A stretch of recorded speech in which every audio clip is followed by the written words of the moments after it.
Hello students, welcome to the channel online study with DK. मैं नीलम, जिनके साथ आप मैथ्स सब्जेक्ट के क्वेश्चंस और थ्योरी पढ़ते हैं।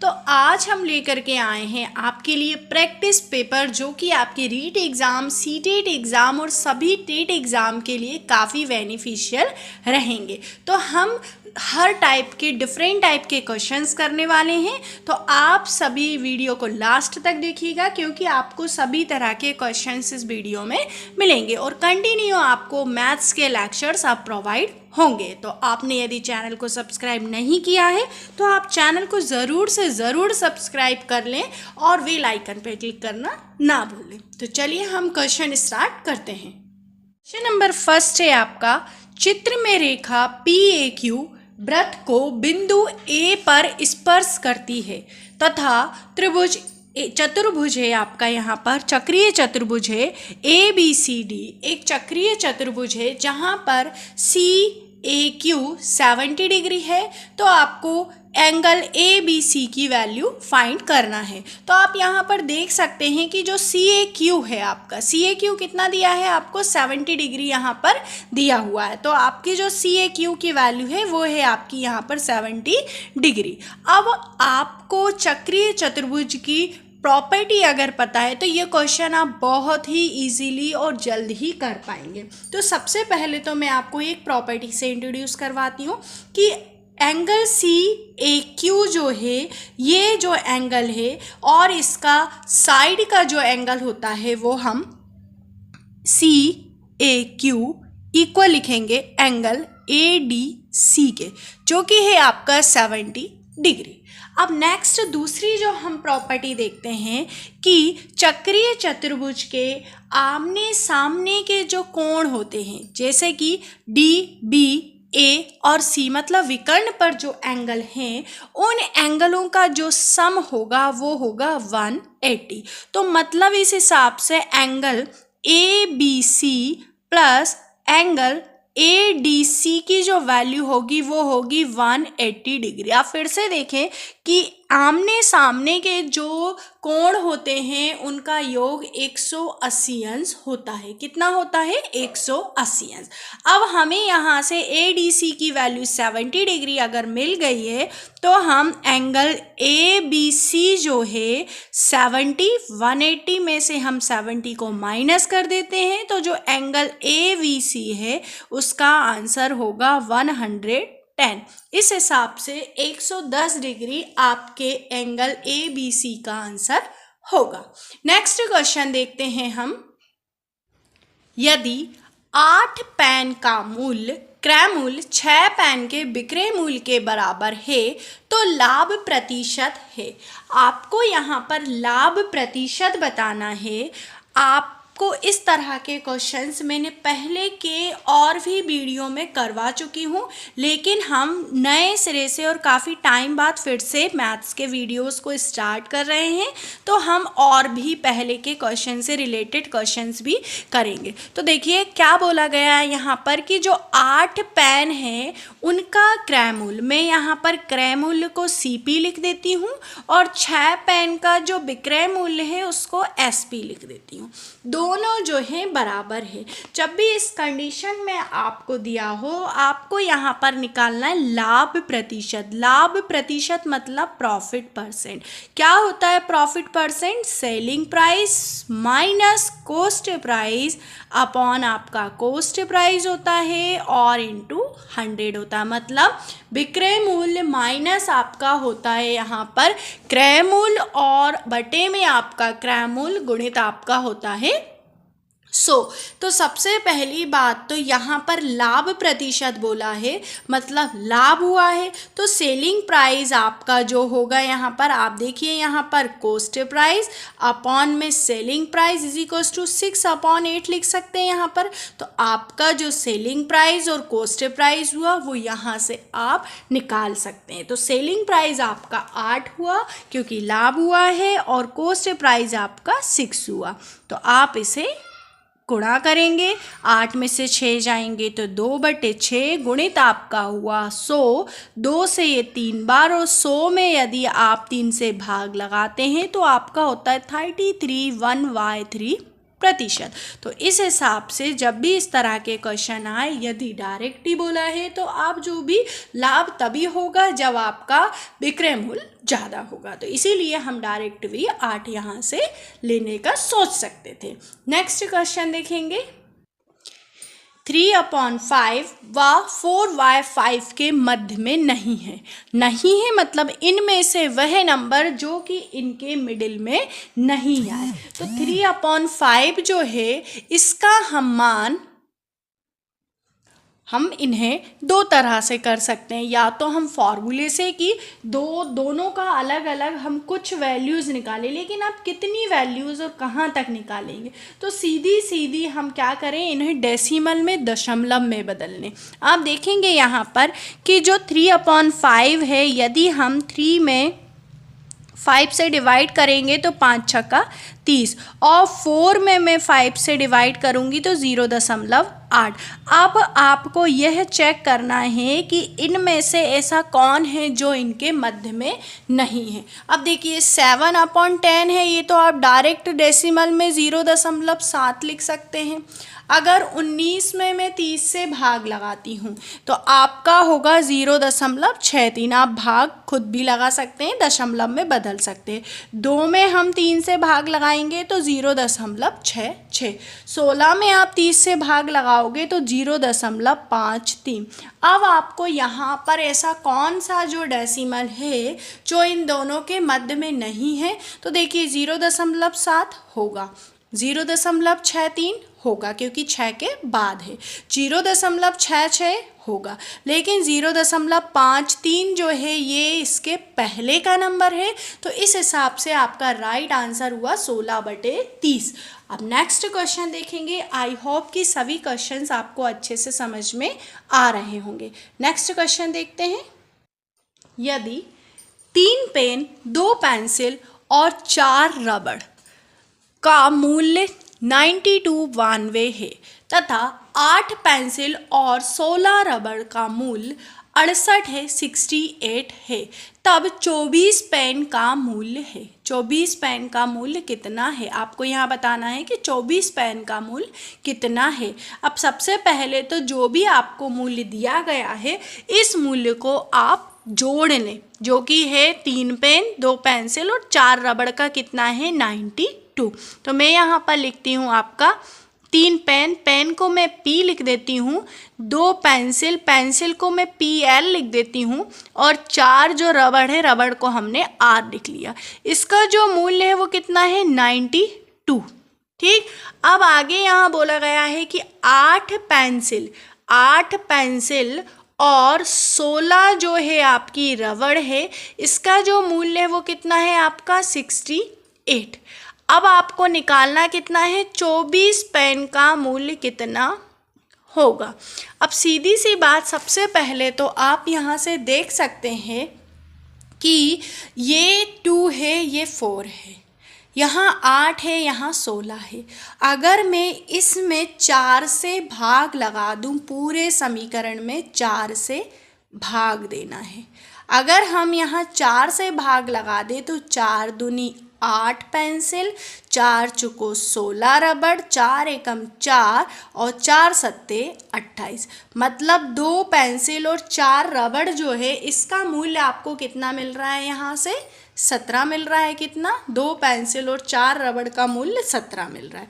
तो आप यहाँ पर इस 2 पेंसिल और 4 रबड़ की जगह पर 17 लिख दें, तो 3 पेन और प्लस 17 कितना हुआ 92। अब 3 पेन बराबर कितना हुआ आपका 92, 92 माइनस 17। जब आप 92 में से 17 को माइनस करते हैं तो 75। तो P का जो मान हुआ 3 दूनी 6, 3 5 15, कितना मिला आपको P का मान यहाँ पर 25। लेकिन अब आपको निकालना कितना है, 24 पेन का मान निकालना है। तो 24 पेन मतलब एक पेन का मूल्य यदि 25 है तो 24 पेन का मूल्य आपका 24 × 25 मतलब 25 चौको 100, 25 दूनी 50 और ये 600। तो आपका राइट आंसर हुआ ऑप्शन नंबर डी। तो आपने देखा कि इस तरह के क्वेश्चन कितने इजी होते हैं और हम कितने अच्छे से इन्हें कर सकते हैं। नेक्स्ट क्वेश्चन देखेंगे, क्वेश्चन नंबर 5। हम एक त्रिभुज की रचना नहीं कर सकते यदि हमें दिया गया है केवल 3 कोण, 3 भुजाएं, 2 कोण, 1 भुजा, 2 भुजा और उनके मध्य का कोण। तो देखिए त्रिभुज की रचना करने के लिए हमारे पास क्या क्या होना चाहिए, ये हम बहुत बेसिक सा क्वेश्चन है जो हम बहुत पहले से पढ़ते आए हैं। तो देखिए जब भी आपको त्रिभुज की रचना करनी है, अगर तीनों भुजाओं की माप दी हुई है तो आप स्केल से माप के अनुसार बना सकते हैं। 2 भुजाओं की माप दी है और उनके बीच का एंगल दिया है तो आप दोनों भुजाओं को मिला सकते हैं। 2 कोण दिए हैं आपको तो आप दोनों कोण बनाएंगे और 1 भुजा की माप दी है तो आप उन दोनों को मिला देंगे। लेकिन यदि आपको तीनों कोण दी है और कोई भी भुजा नहीं दी है तब तो आप त्रिभुज की रचना नहीं कर सकते। बहुत बेसिक सा 7th 8th क्लास का ये क्वेश्चन है जो आप त्रिभुज पढ़ना शुरू करते हैं, स्टार्ट करते हैं, तभी आपको ये चीज़ें आराम से वहाँ पर देखने को मिल जाती हैं। तो नेक्स्ट क्वेश्चन देखेंगे, यदि किसी आयताकार भूखंड की लंबाई और चौड़ाई क्रमशः 50% और 20% की वृद्धि कर दी जाए तो इसका क्षेत्रफल कितने गुना बढ़ जाएगा। तो देखिए कोई भी आयताकार भूखंड है यहाँ पर, अब ये बोल रहे हैं कि लंबाई को 50% बढ़ा दें और जो आपकी चौड़ाई है उसको 20% बढ़ा दें तो क्षेत्रफल कितना गुना बढ़ जाएगा। तो देखिए इस टाइप के क्वेश्चन के लिए डायरेक्ट मैंने आपको फॉर्मूला बताया है, x + y + xy/100। x जो है आपका 50%, y जो है आपका 20%, x की वैल्यू 50 और y की वैल्यू 20। आप यहाँ 0 से 0 कैंसिल, 50 और 20 आपका 70, 70 और 10 आपका 80। लेकिन 80 आपका ये क्या है, प्रतिशत में है क्योंकि ये वैल्यू भी आपकी प्रतिशत में है। अब 80 को आप प्रतिशत से बदलेंगे, 80/100। प्रतिशत को हटा के हमने 1/100 से गुणा कर दिया, 2 से 4 बार और 5 बार, 4/5 गुना आपका क्षेत्रफल बढ़ जाएगा। सीधा सीधा क्वेश्चन है। जब भी इस तरह के क्वेश्चन आए कि यदि किसी का कोई भी भूखंड है, कोई भी क्षेत्र है, वो इतने इतने प्रतिशत बढ़ रहा है तो वो उसका क्षेत्रफल कितने गुना बढ़ जाएगा। तो आप इस तरह से भी कर सकते थे या फिर पहले आप 100 लंबाई और 100 चौड़ाई लेके दोनों का क्षेत्रफल निकालें, फिर दोनों को माइनस करके वो परसेंट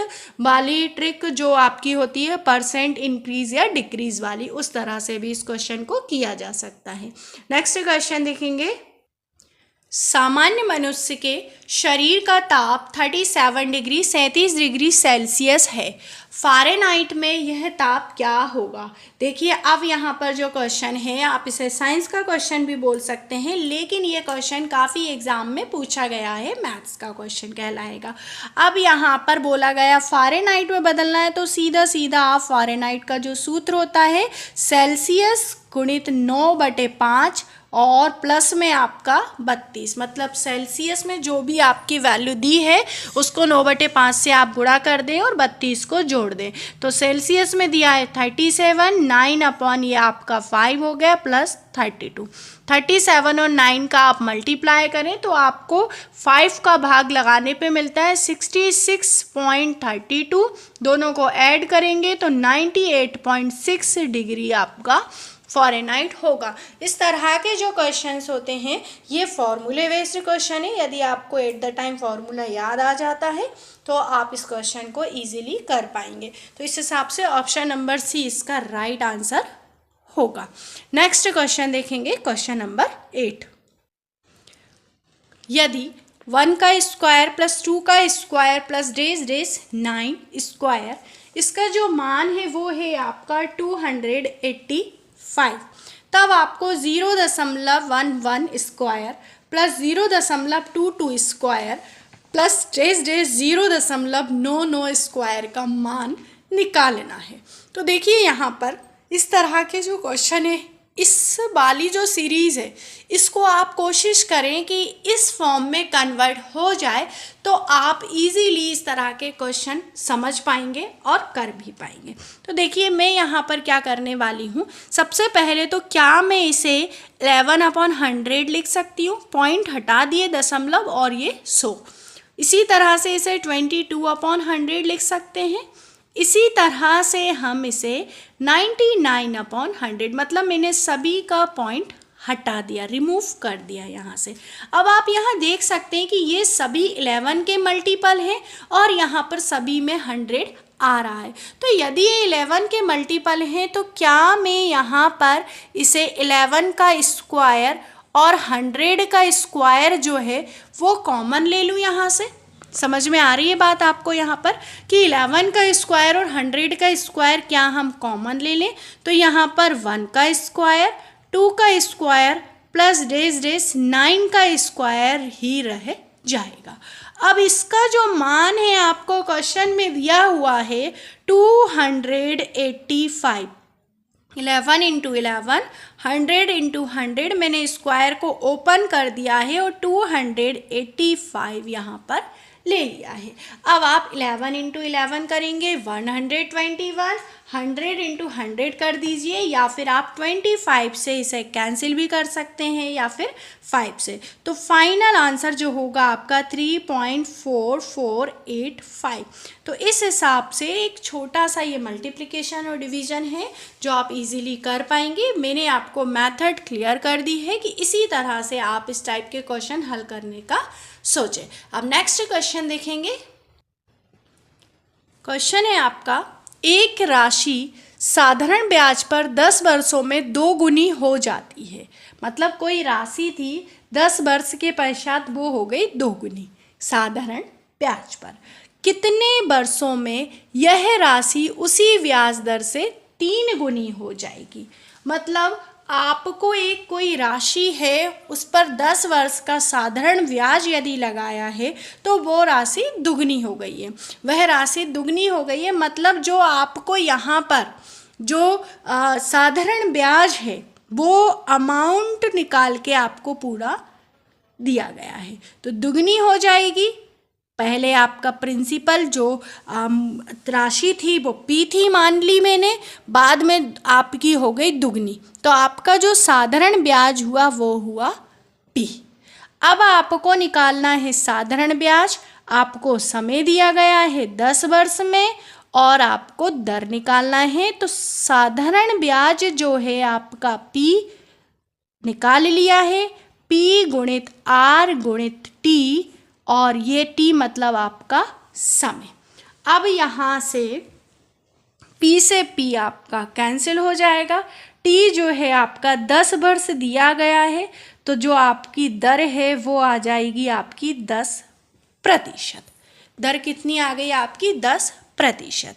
अब यहाँ पर आपको बोला गया है उसी ब्याज दर से 3 गुनी हो जाएगी। फिर आप यहाँ पर देखेंगे कि जो राशि थी वो 3 गुनी हो गई थी, मतलब पहले राशि आपकी कितनी रही? 2p। तो 2p बराबर p, आपकी दर 10 निकल गई है। अब आपको समय बोला गया है कि कितने वर्षों में हो जाएगी, बटे 100। ये 0 से 0 कैंसिल, p से p कैंसिल, तो t बराबर 2 गुणित 10, मतलब कितने वर्षों में हो जाएगी? 20 वर्षों में वह राशि 3 गुनी हो जाएगी। नेक्स्ट क्वेश्चन देखेंगे। 80 मीटर व्यास वाले वृत्ताकार पार्क के अंदर अधिकतम क्षेत्रफल का एक वर्गाकार खेल का मैदान बना है। खेल के मैदान का क्षेत्रफल है।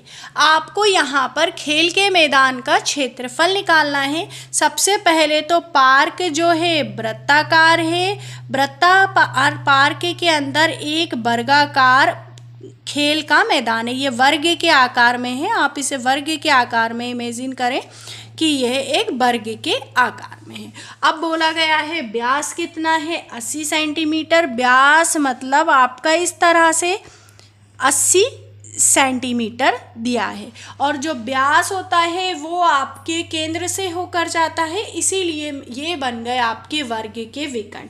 और यदि वर्ग के विकर्ण हैं तो वर्ग का जो क्षेत्रफल होगा विकर्ण के आप सूत्र में 1/2 इंटू जो दोनों विकर्ण हैं आपके उनका गुणनफल, विकर्णों का गुणनफल। तो आपके विकर्ण कितने कितने सेंटीमीटर के हैं, एक 80 और दूसरा भी 80। तो 2 से 80 40, 4 8 32, मतलब 3200 मीटर में दिया है, तो 3200 मीटर स्क्वायर। आई होप कि सभी क्वेश्चंस आपको अच्छे से समझ में आए होंगे। यदि किसी भी क्वेश्चन में आपको डाउट है तो आप मुझे कमेंट बॉक्स में ज़रूर कमेंट करके बताएं और आप हमारे चैनल से बने रहिएगा। जैसा कि जल्द ही आपका सीटेट एग्ज़ाम आने ही वाला है, आप प्रिपरेशन अच्छे से कर सकते हैं हमारे चैनल से। यदि आपने हमारे चैनल को सब्सक्राइब नहीं किया है तो आप सब्सक्राइब ज़रूर करें और सभी नोटिफिकेशन के लिए बेल आइकन पर क्लिक करना नहीं भूलें, क्योंकि आपको सभी न्यू नोटिफिकेशन तभी मिल पाएंगे। तो नेक्स्ट प्रैक्टिस पेपर के साथ मैं जल्द ही आपके सामने आऊँगी। जब तक के लिए मेरा जय हिंद, वंदे मातरम।